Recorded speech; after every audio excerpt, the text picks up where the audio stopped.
In this video, I'll discuss my recommendations for computer hardware for word processing. If you're serious about doing word processing, you need a serious computer. Small netbook computers can cause frustration because of strange keyboards, inadequate resolution, screen size, and storage. Some netbook computers only allow you to store things on the internet. If you're a control freak, like I am, you'd prefer to have your files stored locally. If portability is an issue, laptop computers are worth considering. If you're selecting a laptop, watch out for strange keyboards and limited screen resolution. If possible, I prefer 1920 by 1080 resolution and full-size keyboards. Prices for desktop computers, either with a tower case or pizza box style case, are relatively low.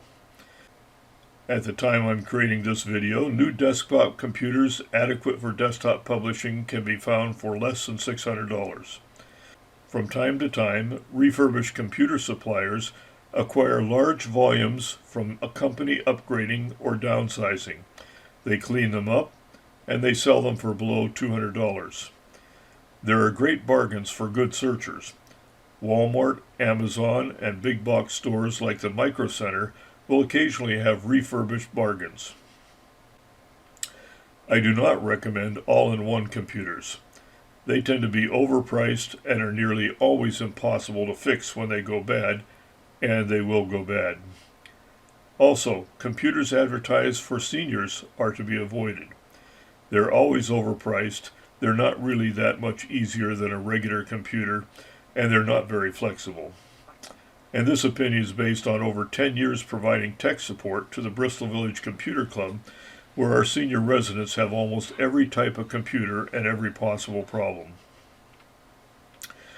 For Windows 10, look for at least 8 gigabytes of RAM in a new computer. Unless you'll also be doing video editing or playing 3D graphics games, most any current desktop computer out there will be adequate for desktop publishing. For desktop publishing and basic internet searching, $1,000 is probably too much to pay for a new computer.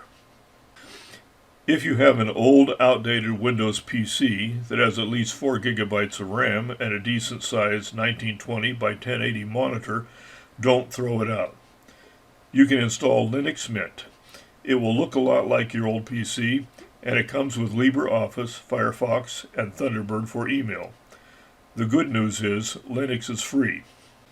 Sorry, Mac cult members, Mac hardware is always 2 to 3 times more expensive than equivalent PC hardware. Unless your eyes are way above average, or you want to wear magnifying specs all day, avoid those small 13 or 15-inch displays. I recommend a 22 or 24-inch flat-screen monitor with at least 1920 by 1080 resolution.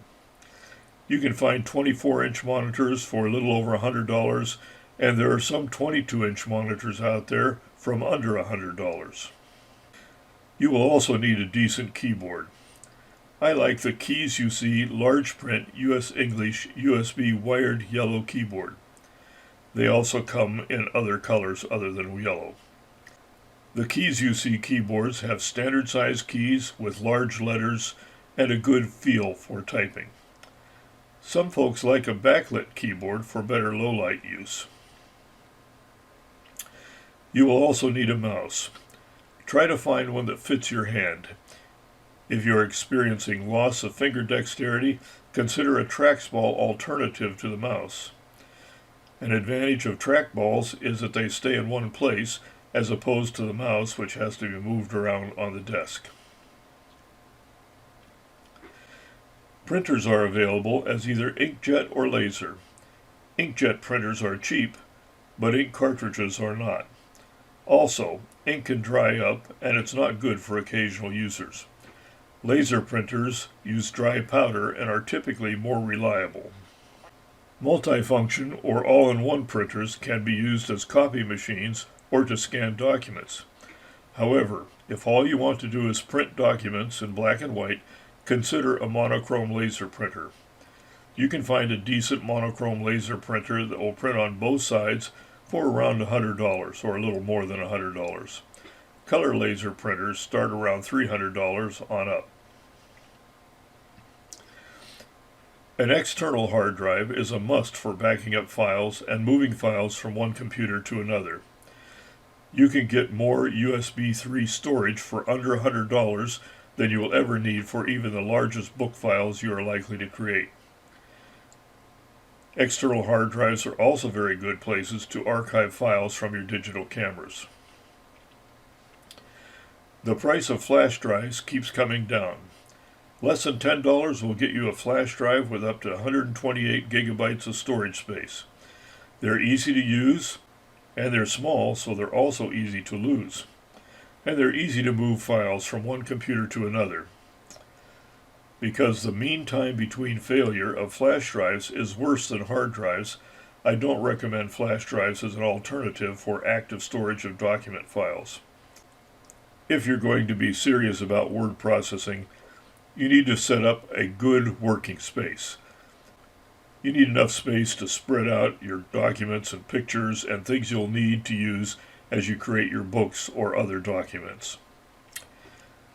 You should avoid placing your monitor so that it's facing a window. Although the idea might be nice to be able to look out the window and see what's going on, usually the backlighting from the window is hard on your eyes when you're trying to view a monitor. The bottom line is if you're serious about word processing, you need to be serious about the hardware you consider. And again, avoid those little hard-to-use netbooks or computers that are inexpensive but require you to store everything on the internet.